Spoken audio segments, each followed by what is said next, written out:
বাঙালির প্রিয় ইলিশ মাছ। আমিও এর ব্যতিক্রম নই। বাইরে ঝিরিঝিরি বৃষ্টি দেখে বাবাকে আমার বায়না, বাবা ইলিশ মাছ খাবো। অমনি বাবা বাজার থেকে ইলিশ মাছ নিয়ে হাজির। তাই আজ আমার মায়ের হাতের ইলিশ মাছের রান্নাটা আমি তোমাদের সাথে শেয়ার করলাম। চটজলদি রান্না, নেই কোনো ভাজাভাজি, নেই কোনো কষাকষি। চলো দেখা যাক। কালো সর্ষে, সাদা সর্ষে, একটু পোস্ত, কাজু বাদাম বাটা, সাথে আছে কালো জিরে, কাঁচা লঙ্কা আর অল্প সামান্য নুন।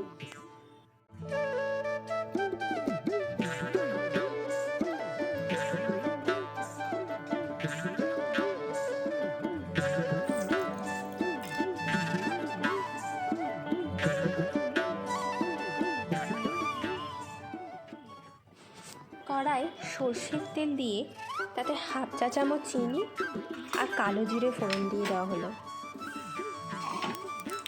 যে মাছগুলোকে নুন দিয়ে মাখিয়ে রাখা হয়েছিল, এবার সেই মাছগুলো দিয়ে দেওয়া হলো।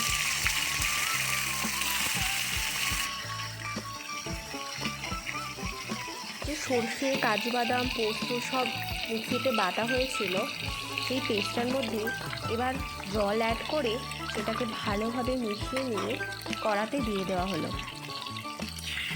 সাথে দেওয়া হলো একটু হলুদ গুঁড়ো। এবার মাছগুলোকে একটু উল্টে পাল্টে নেওয়া হলো।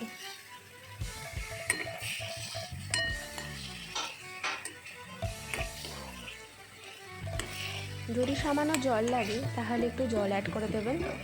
আমার মা এখানে নর্মাল জল অ্যাড করেছে, আপনারা পারলে একটু গরম জল অ্যাড করবেন। তারপর একটু নুন স্বাদ মতো আর একটু কাঁচা লঙ্কা।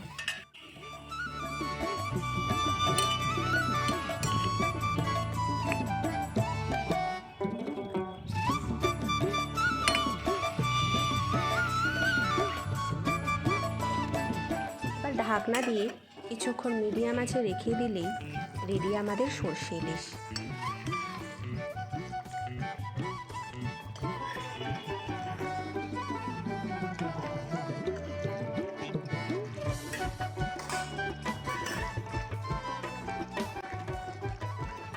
এবার লাস্টে শুধু লেবুর রস দিয়ে এবার গরম গরম ভাতের সাথে এই সর্ষে ইলিশ নিয়ে আমি তো বসে পড়লাম।